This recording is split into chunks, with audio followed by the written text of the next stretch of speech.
Hello दोस्तों, कैसे हैं आप सब। आशा करती हूँ बहुत अच्छे होंगे। तो अभी चल रही है नवरात्रि और इस समय काफ़ी बिजी शेड्यूल चल रहा है, तो रोज़ की वीडियो बनाना या रोज़ शेयर करना थोड़ा मुश्किल हो रहा था।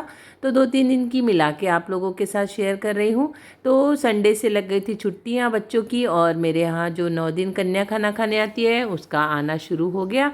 तो पहले मैंने उसे टीका लगाया, पूजा की, उसके बाद दक्षिणा देते हैं कुछ सिक्कों की, तो वो मैंने उसे दी और हम सब ने उसका आशीर्वाद लिया।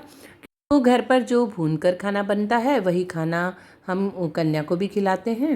हेलो मेरे प्यारे दोस्तों, कैसे हैं आप सब। आशा करती हूँ बहुत अच्छे होंगे, और मानसी के संस्कार चैनल में आप सभी का स्वागत है। तो आज है नवरात्रि का चौथा दिन, और मेरे यहाँ जो कन्या आती है उसकी आज से छुट्टी लगी है। तो आज वो आई है मेरे घर पर कन्या भोज करने। आप लोगों को दिखा रही हूँ। अभी चल रहा है इसका भोजन। जैसे ही इसका खाना हो जाएगा फिर हम घर के लोग खाना खाएंगे। हमारे घर ऐसे ही नियम है, जब तक कन्या खाना नहीं खाती तब तक कोई भी खाना नहीं खाता। फिर मिलते हैं, बने रहिए मेरे साथ। कन्या का लगभग भोजन हो ही गया था, बहुत ही अच्छे तरीके से उसने खाना ख़त्म किया। मैंने उसकी तारीफ़ भी की। और उस आज की स्वीट डिश में मैंने बनाई थी क्रीम फ्रूट, क्योंकि घर में फ्रूट भी बहुत रखे थे और हर दिन कुछ ना कुछ स्वीट डिश तो बनाना ही है। तो मैंने मलाई ली, मलाई में डाली शक्कर, थोड़े से केसर डाले, उसे अच्छी तरह फेंट लिया, और फिर अनार, सेब और ड्राई फ्रूट्स डाले। इस तरह से तैयार हो गया है फ्रूट क्रीम। और बच्चों को ये सारी चीज़ें अच्छी ही लगती हैं। फिर हुई हमारे घर पर आरती। हमने मिलकर आरती करी रोज़ की तरह है।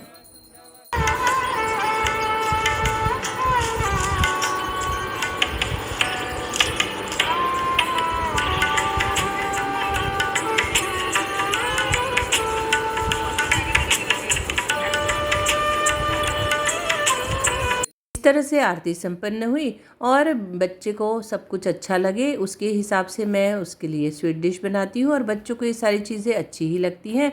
साथ ही आज जहाँ पर दुर्गा जी बैठी है हमारे कॉलोनी में, वहाँ पर था थाल सजाओ प्रतियोगिता। तो कुछ मुझे भी पार्टिसिपेट करना था, उसकी मैंने तैयारी शुरू की। तो आप लोगों के साथ भी शेयर करती हूँ कि मैंने कैसे थाल सजाई है, और अगर आप लोगों को अच्छी लगती है तो लाइक ज़रूर कीजिएगा। पहले मैंने हल्दी मिलाकर आटे को अच्छी तरह गूँथ लिया है, और एक पुरानी प्लेट ले ली, और उसे अब मैं इस तरह से बैकग्राउंड करके चिपकाऊंगी, क्योंकि मुझे अष्टदल बनाना था। तो जैसे जैसे दिमाग में चीज़ें आ रही थी मैं अपनी कर रही थी, बहुत ज़्यादा प्रिपेयर नहीं थी। इस तरह चिप्स का एक डब्बा था, उसे लाल क्राफ्ट पेपर से रैप कर दिया, और जो आटा मैंने गूँथ कर रखा था उससे छोटे छोटे दीपक बनाने थे मुझे, क्योंकि आटे के दीपक को शुभ माना जाता है, और हाथ से की हुई क्रिएटिविटी करना ज़्यादा पसंद आ रहा था मुझे। तो इस तरह मैंने अष्टदल का एक शेप बनाया, बीच में रख दिया इस डब्बे को। अब इसके ऊपर भी मुझे एक थाल और रखना है। तो इन सब चीज़ों में तो जितनी नई नई क्रिएटिविटी करें उतनी ही कम होती है, लेकिन मेरे पास समय कम था, क्योंकि अभी बहुत ज़्यादा बिजी शेड्यूल चलता है। नवरात्रों में काम थोड़े से बढ़ गए हैं, लेकिन हाँ, मुझे सब चीज़ों में पार्टिसिपेट करना भी अच्छा लगता है, क्योंकि ये सारे मौके साल में एक बार आते हैं, और माता रानी तो है ही एनर्जी देने के लिए। तो इस तरह मैंने पीले चावल बना दिए थे कलर से, और कुछ लाल चावल फूड कलर से ही बनाए थे, और इस तरह से लाल और पीला कलर हमेशा से शुभ माना जाता है। तो उसके अकॉर्डिंग मैंने ऐसे अष्टदल बनाए।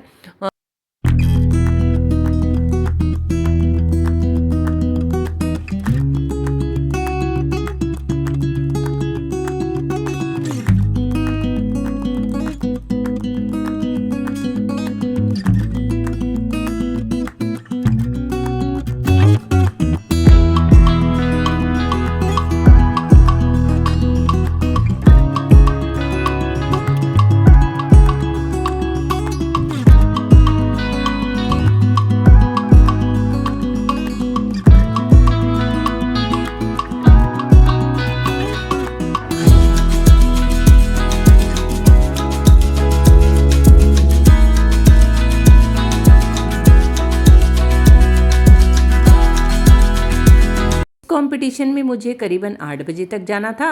तो बीच में घर के सारे काम भी चल ही रहे थे। घर की आरती पूजा शाम की होनी बाकी थी, तो ब्रेक ले लेकर मैंने इस तरह से थाली को अच्छी तरह सजा दिया है। आपको कैसा लगा बताइएगा। घर की शाम की आरती हुई, पूजा हुई, खाना हुआ और उसके बाद मैं रेडी हो गई हूँ दुर्गा जी के पंडाल जाने के लिए और अपनी थाल लेकर वहाँ पहुँच गई। और कई लोगों ने एक से एक सुंदर सुंदर आरती की थाली बनाई थी, वो भी आप लोगों के साथ शेयर करती हूँ।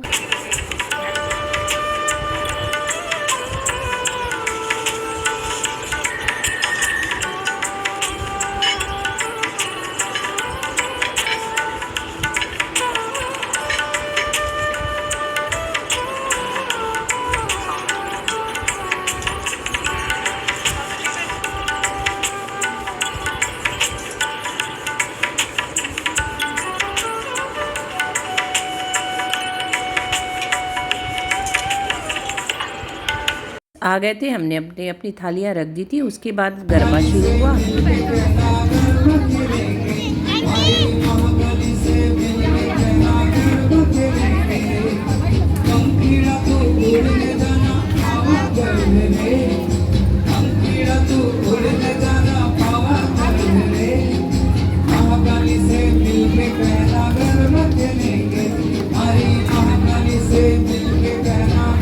નાની નાની પગલીને નાના એવા સપનાની રેત વાળી ડગલીને તોબાનો તરાપ મારે હાલે સાવ આપી જાય તોય જેની હિંમત અને આમ નહીં આપે એવો ખારવો ખલાસી એવો આગનો ખલાસી એવો ખારવો ખલાસી એવો આગનો ખલાસી ગોતીનો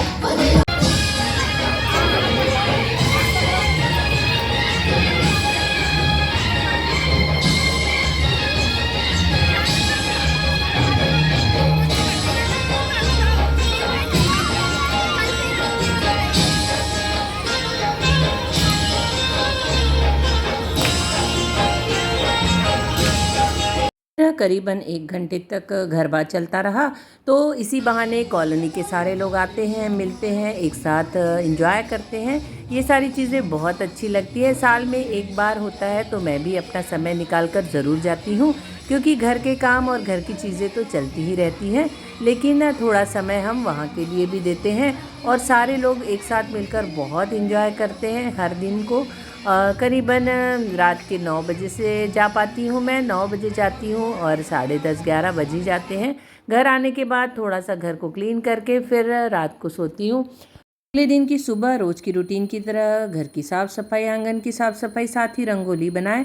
और उसके बाद हस्बैंड सुबह सुबह बहुत सारे फूल लेकर आते हैं मार्केट से, तो हम कोशिश यही करते हैं कि जितने भी देवी देवता हैं सबके लिए बहुत सुंदर सुंदर से हार बना सके। रोज़ तो बेटा बनाता है, लेकिन आज मैं भी उसके साथ लगी थी, क्योंकि मुझे ये सारी चीज़ें करना बहुत पसंद है। बचपन से ही हमें ये काम दिया जाता था घर पर, और हम बहुत ही अच्छी तरह तरह से क्रिएटिविटी करके अलग अलग टाइप के हार बनाते थे। और आप देख सकते हैं बहुत सुंदर सुंदर हमने सभी देवी देवताओं के लिए हार बना कर रखे हैं।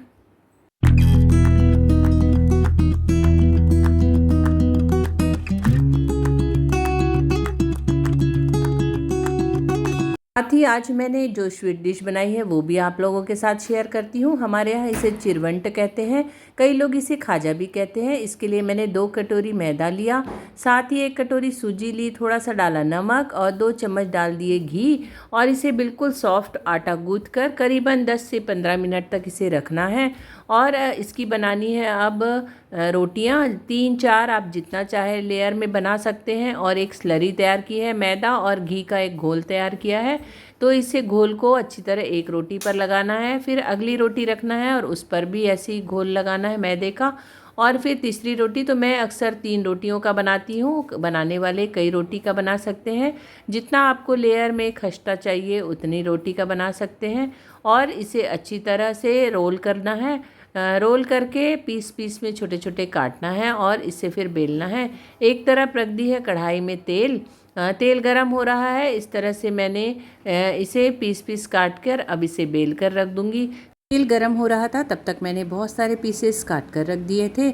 और एक तरफ बनानी है हमें अच्छी सी एक चाशनी, तो 2 कटोरी मैंने शक्कर लिया, साथ ही उसमें 1.5 कटोरी डाला पानी, और उसे एक तार की चाशनी बनानी है। साथ ही उसमें आधे नींबू का रस डालना है और थोड़े से केसर के दाने डाल सकते हैं आप चाहे तो।